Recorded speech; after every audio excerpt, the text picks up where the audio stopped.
Los misterios del universo están en tu interior. Bienvenidos a Conocimiento de sí mismo, el camino a la sabiduría. Hola, bienvenidos a un nuevo programa de Conocimiento de sí mismo, hablándoles de temas relacionados con el despertar de la conciencia. Hoy vamos a hablar de una conferencia que sé que les va a gustar muchísimo. Vamos a hablar del sonido, vamos a hablar del universo, vamos a hablar de la conferencia número 33, Ley de Octavas y Entropía. Otra vez hablando de una ley, Leonardo. Hola Leonardo, ¿cómo te encuentras? Hola Jenny, ¿cómo estás? Feliz de poder acompañarlos de nuevo en estas conferencias de conocimiento de sí mismo. Bueno, entonces pues bueno estudiar las diferentes leyes que nos rigen, porque hablábamos al comienzo de las conferencias, en las primeras conferencias, de que estamos regidos por 48 leyes. Ya hemos estudiado varias de esas leyes durante las diferentes charlas que hemos tenido. Ahora vamos a hablar de una ley bien curiosa, bien interesante, se llama la ley de octavas y la ley de entropía. ¿Qué es esto de la ley de octavas? Bueno, estas dos leyes son las leyes de la fuerza. Si nosotros las aprendemos a utilizar, vamos a tener la fuerza para hacer un trabajo espiritual. Si nosotros, por ejemplo, entendemos que todo esto está relacionado con el sonido, con la famosa corriente del sonido, y que todo está organizado de la misma forma. Si nosotros logramos entender esto, pues siempre vamos a tener fuerza para hacer el trabajo espiritual. Bueno, ¿cómo así que está relacionado con el sonido? ¿Qué es eso de la corriente del sonido? Bueno, esto ya está demostrado científicamente. Ya se descubrió que todas las partículas, los átomos, los electrones, los protones, hasta la misma luz, emiten un sonido. ¿Sí? Entonces, ¿qué quiere decir? Que esta ley está implícita en todo, hasta en los mismos fotones está la luz. Está la fuerza de la cual vamos viniendo hablando. Curiosamente, hubo un músico muy importante que dividió el sonido en 7 notas musicales. Entonces, en el do, el re, en mi, el fa, sol, la, si. Una vez se llega a la 7ª nota, entonces se volvería a un do. Este señor, si no estoy mal, fue Johann Sebastian Bach, el que descubrió la escala musical. La escala musical.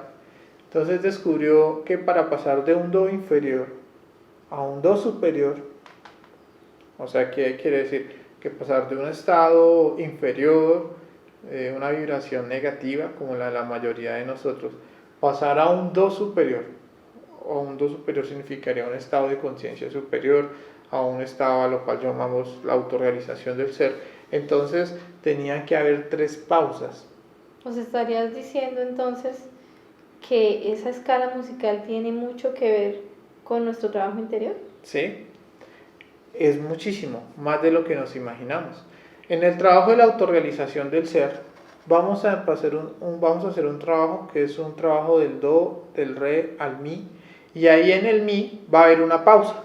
Eso lo saben muy bien las personas que estudian música, puesto que de mi a fa solo hay medio tono. ¿Sí?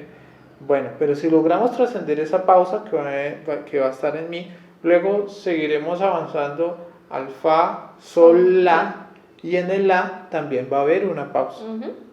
Y entre la y si hay otra pausa. ¿Sí? Entonces, entre si y do, es la tercera pausa. Entonces, nosotros vamos a estar relacionados con esas 3 pausas.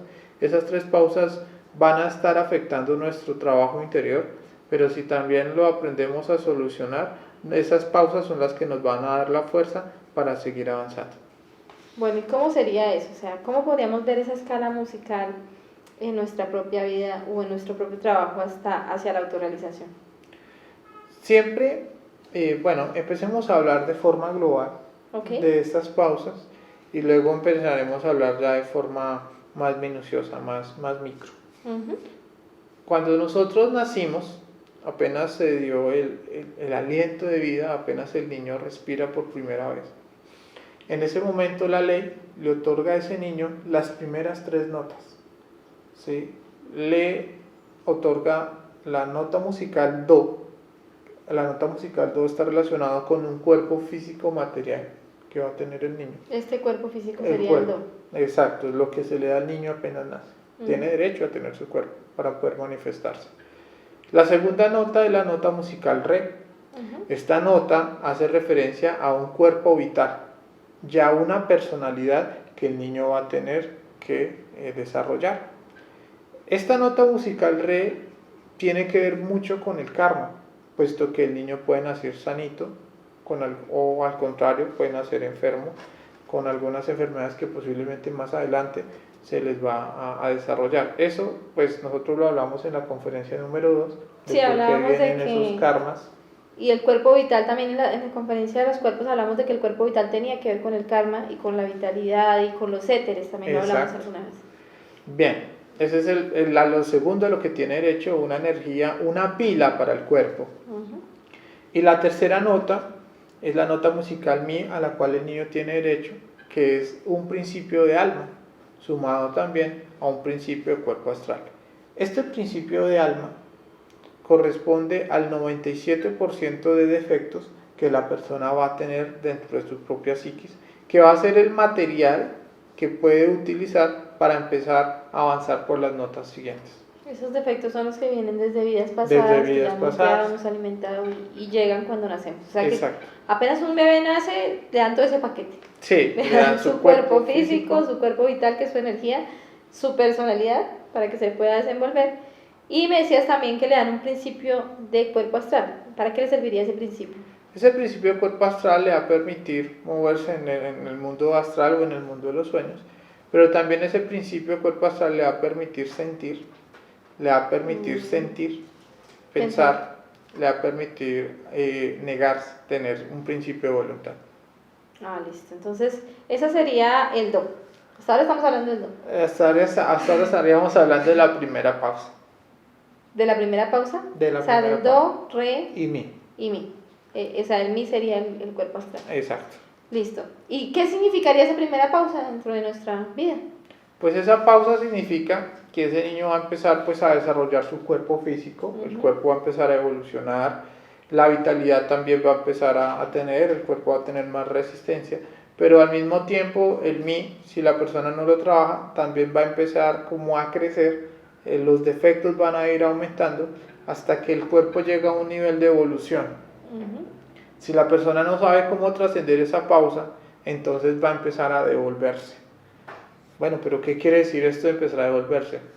Pues la vitalidad del humano empieza a perderse, la persona se empieza a ver cada vez más débil, empieza a sentirse cada vez más enfermo, sin menos energía, su cuerpo físico también empieza a deteriorarse, ahí lo empieza a coger la ley de la entropía, hasta que llega un momento donde la persona muere. El proceso normal de envejecimiento, uno llega hasta un punto culmen y ahí tiene que empezar a deteriorarse. Entonces eso le pasa a todas las personas. Sí. Según el Génesis, a estas personas se le conocen como el hombre del tercer día, que simplemente nace, crece, se reproduce, no sabe cómo trascender este proceso del envejecimiento y empieza a retroceder hasta que muere. ¿Se podría trascender ese proceso? Sí se puede. Pero lo que es triste es que la mayoría de las personas no conocen cómo. ¿Y qué sucede después de que la persona muere? Bueno, se le hacen unos juicios y después vuelve y nace, vuelven y le dan de nuevo sus 3 notas musicales. Si no sabe qué hacer nada, vuelve y repite y vuelve y se devuelve. Ahí va a estar la mayoría de la humanidad. Y no podría trascender esa pausa, esa primera pausa. No. ¿Qué necesitamos para que se pueda trascender esa primera pausa? Nosotros vamos a necesitar de un shock. ¿Qué es un shock? Un shock es como un despierte. Necesitamos algo que le dé un verdadero sentido a nuestra propia vida. ¿Y cuál es ese shock?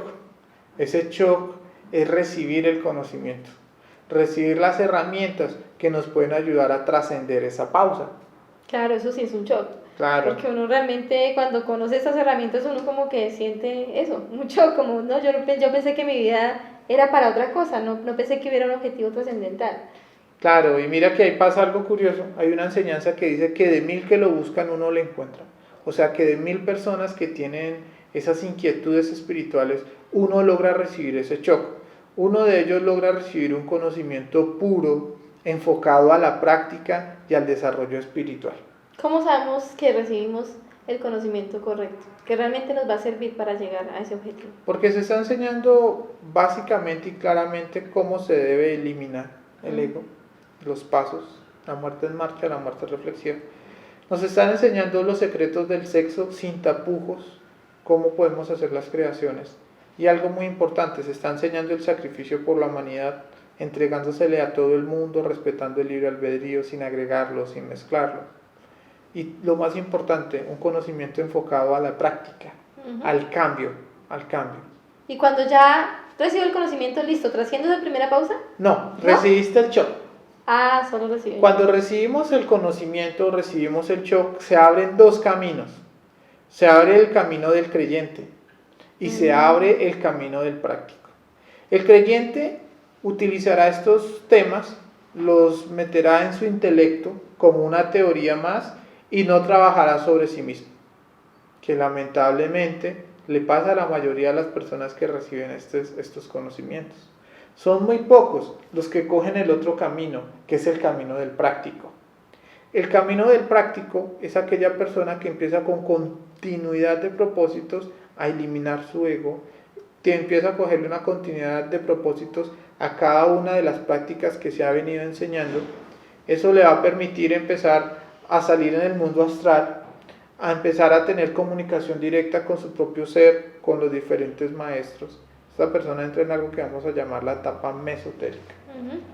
Aquella persona que empieza a practicar este conocimiento va a empezar a hacer las creaciones de sus cuerpos espirituales. Entonces la persona prenderá el fuego sagrado y a través de la técnica del suprasexo, acompañado de los 3 factores, pues esta persona regenerará el cuerpo físico. Cuando la persona regenera el cuerpo físico, entonces logra purificar la nota musical Do. O sea, regenera su Do, que es su cuerpo físico. Luego la persona tiene que hacer su segunda creación, que es regenerar su cuerpo vital. Su vitalidad. Entonces, cuando regenera el cuerpo vital, podríamos decirlo así, que limpia su segundo cuerpo. Y luego la persona que está practicando tiene que hacer su tercera creación a través de la técnica del suprasexo. Ahora tiene que crear su cuerpo astral, su tercera creación. En el momento en el que se termina el cuerpo astral solar, en ese momento se trasciende la primera pausa. No es tan sencillo como creía. No, o sea, para es tan trascender solo la pausa, ya tenemos que hacer todo ese trabajo de creación, regeneración de cuerpo físico vital y creación de cuerpo astral. Exacto. Bueno, digamos que ya fuimos prácticos, trascendimos esa primera pausa. ¿Cuáles serían las siguientes notas? ¿Y cómo se simbolizarían en nuestro interior? Después tiene que empezar a recorrer la nota musical Fa, Sol y La. Sí. Estas notas musicales hacen referencia a que ahora, a través de la práctica de los 3 factores, y obviamente pues dentro de eso el nacimiento espiritual, la persona ahora tiene que crear su cuerpo mental. Cuando crea el cuerpo mental, entonces logra la nota musical Fa. Luego tiene que crear su cuerpo causal. Cuando está creando el cuerpo causal, él tendrá una prueba. A esa prueba se le conoce como la prueba del nirvana. Si la persona logra trascender esa prueba, que es decidir seguir avanzando en el trabajo espiritual, entonces se podrá unir con la nota musical La. Y la nota musical La es el cuerpo búdico, lo que hablábamos en otras conferencias del alma gemela, la unión con la parte divina de cada uno de nosotros. Y es en ese momento donde aparece la segunda pausa. Bueno, ¿y cuál es esa segunda pausa? En ese momento esa pausa es un descanso. Fíjate, es un proceso que se le conoce como el Sabbat. El famoso Sabbat. El famoso Sabbat o día de descanso. Por eso ahí va a haber una pausa. Mientras la persona está descansando, es un poco tiempo donde va a descansar, a él se le despertará toda la conciencia. Por eso a partir de ese momento a la persona se le conoce como un maestro. Y lo que se está esperando es que nazca dentro de él la fuerza crística. La fuerza crística es el desarrollo del alma es el principio de espíritu que va a eliminar todo el ego. Se va a empezar un trabajo a lo cual se le va a llamar la segunda montaña. Si nace esa fuerza crística, ¿ya estaríamos trascendiendo de segunda pausa? Sí, pero mientras no nace, porque eso va a ser el proceso de la Navidad interior, eso va a ser posiblemente unos meses, entonces ahí va, el iniciado va a estar tranquilo, esperando a que se dé esa pausa. Pero como tú lo decías, en el momento en el que nace la fuerza Cristo en el corazón del hombre, en ese momento se rompe la segunda pausa y se empieza la nota musical sí. El sí sería la segunda montaña.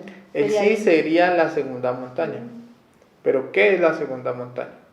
Esa fuerza Cristo que nació en nosotros a causa de haber trascendido la prueba del nirvana, es una fuerza que se va a adueñar de la mente, de la emoción y del sexo de la persona, se va a perder hasta el libre albedrío. Y esa fuerza Cristo lo único que busca es eliminar todo el ego. Entonces la segunda montaña es la muerte de todos los defectos, de los 7 pecados capitales, también conocido como los 7 yoes causa. Junto a eso, esa fuerza Cristo tiene que pagar todo el karma que nosotros hemos generado en las últimas 7 existencias. Ahí tendrá que vivir una enfermedad muy dolorosa, esa fuerza Cristo, que le conoce como los 8 años de Job. Y tendrá que crear unos cuerpos que se les conoce como los cuerpos de oro. Mientras la fuerza Cristo que habita en el corazón de la persona, del maestro en ese momento, no haga esos trabajos, no va a poder trascender la tercera pausa. ¿Y cuál es la tercera pausa? Pues la tercera pausa es el que le va a permitir pasar al do superior, el que le va a permitir, pues podríamos decirlo así, unirnos con el propio ser. Entonces, cuando el Cristo haya eliminado todos los defectos, no haya quedado ni un solo átomo sucio, cuando el Cristo ya haya pagado el karma, que lo va a hacer una parte con dolor, otro lo va a hacer con el trabajo del sacrificio por la humanidad, con el Dharma, y mientras no haya creado los cuerpos, no puede trascender. Pero apenas termina todos esos trabajos, trasciende la tercera pausa y pasa al do superior, queda con un 99% de conciencia, donde ya lo único que tiene que hacer es buscar un discípulo. O sea, esa tercera pausa sería la existencia de los yoes. Ya Exacto. cuando los yoes se eliminan, ya puede trascender a una octava superior. Ya podríamos decirlo así, que es el hijo bien amado de la madre y el hijo bien amado del padre. La persona subió a una octava. Bueno, pero ahora me gustaría que nos explicaras un poco más esta ley de octavas más aterrizadita, ¿sí? Más como nuestro diario vivir, ya aquí, cómo podemos experimentar en las diferentes actividades de nuestro diario vivir que existe esa ley de octavas. Sí, Jenny, es que como lo estábamos hablando ahorita, acá nos referíamos prácticamente al trabajo de toda la autorrealización del ser. A nivel macro, esas son las pausas que vamos a tener que trascender para lograr nuestro propósito, nuestra autorrealización. Para eso vamos a tener toda la vida. Pero estas 3 pausas se están dando de instante en instante en las pequeñas pruebas que nos van poniendo para que la ley divina pueda ver si nosotros verdaderamente queremos hacer un trabajo espiritual. Te voy a poner un ejemplo. Okay. Si nosotros, por ejemplo, hablábamos hace poco en una conferencia sobre la práctica de la retrospección del día. Cuando nosotros vamos a intentar realizar la práctica de retrospección del día, que es una práctica en la cual uno antes de acostarse empieza a recordar qué hizo durante el día, mirando qué tiene que modificar para el siguiente día. Entonces, ahí cuando vayamos a intentar hacer esa práctica, van a aparecer las 3 pausas. La primera pausa es un deseo de no hacerlo. Entonces, muchas personas se van a encontrar con esa pausa y dicen, para mañana. O sea, que no pasaron ni la primera. primera. No pasaron ni la primera. No lo hicieron. Bueno, de pronto alguien dice, bueno, logra vencer la primera pausa. Tú te vas a dar cuenta que cuando se vence esa primera pausa, la persona va a sentir una fuerza, un deseo de empezar a desarrollarla. Pero más adelantico empieza y le empieza como a coger el sueño. Entonces posiblemente la persona... Estoy cansada. Sí, como que, yo como que la dejo ahí. Entonces, ¿qué sucede? Lo coge la segunda pausa y lo devuelve. Pero ¿qué pasa si esa persona vence en ese momento su segunda pausa, hace un súper esfuerzo y la vence? pues le puedo asegurar que ya casi terminando, viene ahora sí un sueño terrible, un desgana. Viene la tercera pausa. Claro, exacto. Pero ¿qué pasa si la persona vence esa tercera pausa? Pues termina su práctica, aprende y su vida se empieza a modificar. O sea que todas las pruebas que tenemos que experimentar en nuestra vida siempre van a venir con esas Siempre tres van a pausas. venir con 3 pausas, cualquier práctica. Si por ejemplo alguno de los estudiantes que nos está escuchando quisiera acompañarnos a alguna conferencia, le podría asegurar que antes de que fuese a esa conferencia se le van a presentar 3 pausas, 3 problemas. Y si la persona Tres lo sabe, dificultades. 3 dificultades. Y si lo sabemos sortear, pues vamos a poder cumplir nuestro propósito. Bueno, pero ¿cómo podemos identificar cuál es la primera, cuál es la segunda y cuál es la tercera pausa? Mira, es muy sencillo. La primera pausa, hablábamos que era a nivel macro, estábamos hablando del fanático. Entonces, cuando uno, ¿qué es un fanático? Un fanático es alguien que habla mucho de estos temas, pero practica muy poco. Entonces, la primera pausa será la pausa del fanatismo. El que no quiere hacer. El que no quiere. Entonces, cuando sé que tengo que hacer algo, pero no, ahí puedo identificar la primera pausa. Ahí entonces puedo decir, no, mi primera pausa. Madre divina, mátame este yo, y la trasciendo con la voluntad que eso requiere. ¿Sí? Bien, la segunda pausa vendrá por la mente, por las justificaciones, por la mala voluntad, por el deseo de seguir en el nirvana. Recordemos que el nirvana es como estar tranquilo, relajado en ese estado. Entonces ahí tiene que haber la segunda pausa, ahí tenemos que cortar esa segunda pausa y O sea, ahí va a trabajar mucho la mente. Sí, renunciar a ese placer, ese estado que nos está prometiendo el ego. Y la tercera pausa es la más fuerte, es la mala voluntad. Es donde uno dice, yo ya no quiero hacer nada. De malas. Lo hago. De malas, ya no quiero hacer nada. Esa mala voluntad es la última pausa. Es donde ya uno quiere tirarse la prueba, ya no quiere hacer nada, ya quiere botar todo al carajo.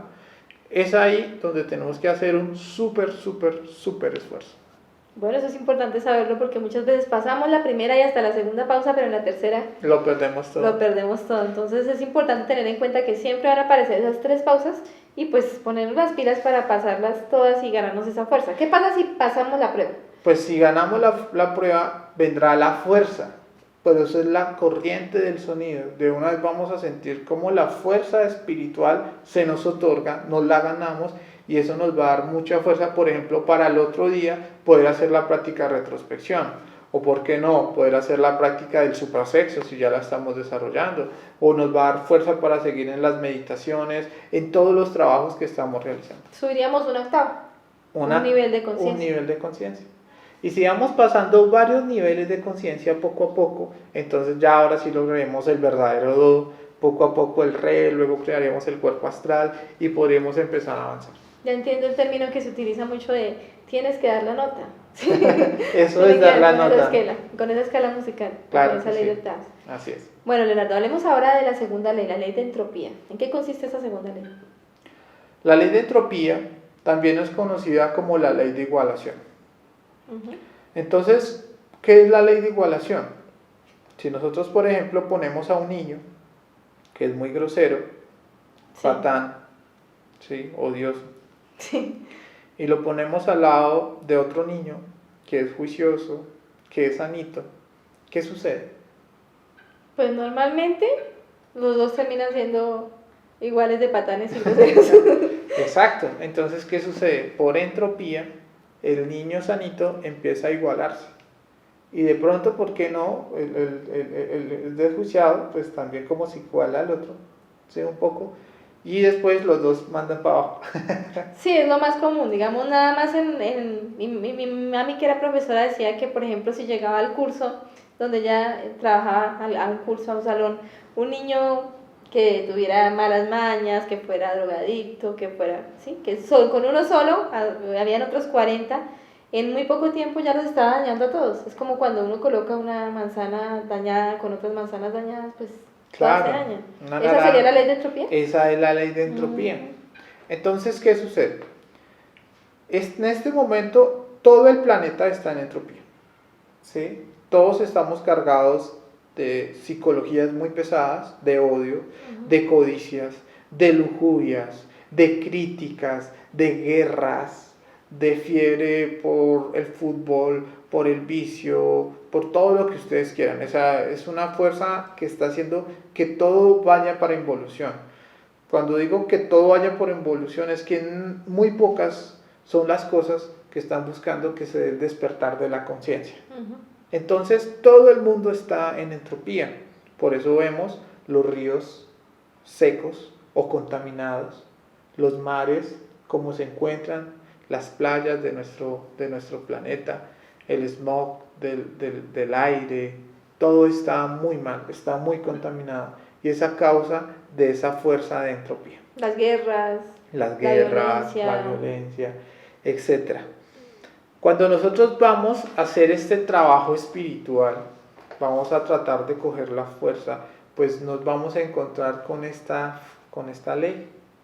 Y es que, si por ejemplo queremos hacer una práctica esotérica y todo el mundo está por entropía, fascinados con la novela o con la serie de moda, todo el mundo está idiotizado con algunas de esas cosas, entonces eso nos va a arrastrar. Entonces, sí, la ley de entropía es esa que va a buscar igualarnos a todo el mundo, a que todos sigamos con las mismas mañas, con las mismas secuencia mecánica. ¿Cómo hacemos para no dejarnos arrastrar por esa ley de entropía? Así como existe la ley de la entropía, hay una ley que se llama la ley de la transformación. Esta ley de la transformación nos dice que las virtudes nacen cuando nosotros nos negamos a sí mismos. Si por ejemplo a través de la entropía aparece una persona que quiere pelear, fíjate que cuando alguien tiene mal genio, como que le activa el mal genio a todo el mundo. Sí, claro, si solo hay una persona de mal genio, los demás pueden estar tranquilos, pero al ratico ya están... Todos se nos activa el mal genio o el estrés. Sí. ¿Qué pasaría si yo transformo ese mal genio que estoy sintiendo en mi interior? ¿Y cómo lo transformo? Como lo hemos venido hablando. Yo lo observo esa sensación de mal genio que tengo en mi interior. ¿Sí? Me doy cuenta que está mal, que es la entropía que me quiere igualar a pelear como esa persona quiere que todos peleemos. Y en ese momento, Madre Divina, mátame este yo. Hago la petición mentalmente. En ese momento, ¿qué sucede? Pues se libera una virtud, ¿sí? Se libera una energía, una fuerza espiritual que me va a ayudar a alejarme de la entropía. Entonces, si yo sacrifico mi pereza, pues voy a desarrollar la diligencia. Si elimino mi pereza. Si elimino mi odio, aparecerá la dulzura. Si elimino la lujuria, aparecerá la verdadera castidad. Si elimino el adulterio, aparecerá la verdadera castidad y la verdadera lealtad hacia mi esposa y hacia la otra. Entonces, esto es lo primero que tenemos que entender, que tenemos que sacrificar esa fuerza que nos está absorbiendo hacia la involución, hacia la entropía. Bueno, ¿cómo hacemos esa transformación? ¿Cómo hacemos? Bueno, tú hablabas del sacrificio. El sacrificio requiere como un esfuerzo a negarse a eso. Pero, por ejemplo, yo llego a mi casa tranquila, serena, ¿sí? Y llego y todo el mundo está peleando, ¿cierto? Entonces, lo que tendría que hacer, según lo que me acabas de explicar, es negarme a esas ganas de sentir lo mismo, de pelear, de sufrir. Esa sería la transformación, ¿cierto? Sí, señora, esa sería la transformación. Pero fíjate que nosotros podríamos sacrificar con facilidad todos nuestros placeres. ¿Sí? Alguien puede decir, bueno, ya fácil, pero digamos que bueno, le quedaría muy fácil. Bueno, relativamente, o sea, sí. Si empezamos a aplicar esto, por ejemplo, tenemos podríamos hacer. El vicio del cigarrillo y empezamos a aplicar muerte a eso y listo, nos queda fácil eliminarlo. Sí. ¿Sí? De pronto hasta, no sé, el vicio del celular o del Facebook, personas que duran 3 horas, 4 horas, 5 horas. Y podrían empezar a aplicar esto y se dan cuenta como muy sencillo pueden solucionarlo. Pero hay un defecto que es muy difícil de eliminar. ¿Cuál es? Y es en el que se fundamenta la ley de la entropía. Es el defecto del sufrimiento, el dolor. Y este dolor es el que va a generar todos los problemas en el mundo. La razón por la cual nosotros siempre perdemos las pruebas es a causa de esa entropía, de ese sufrimiento que aparece a cada momento. El dolor es el que dice, no, yo ya no sirvo para este trabajo, ¿sí? Ese dolor es el que cuando uno está achicopalado, cuando uno está deprimido, como que se quiere hundir en su dolor, en su tristeza, en su melancolía. El dolor es el que hace que nosotros nos metamos en el vicio, el dolor es el que hace que le juegue uno sucio a la pareja, ¿sí? Entonces tenemos que empezar por trabajar y sacrificar nuestro sufrimiento.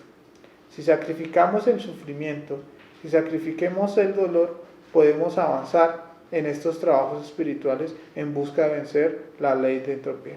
La clave es irse en contra del sufrimiento y de pronto irse en contra de las creencias que nos han enseñado muchas veces de que el sufrimiento está bien, de que no hay problema, de que el mártir, el que sufre está más cerca de Dios. Eso sería falso. No, es que es algo absurdo. Estamos hablando de la felicidad, estamos hablando de Dios.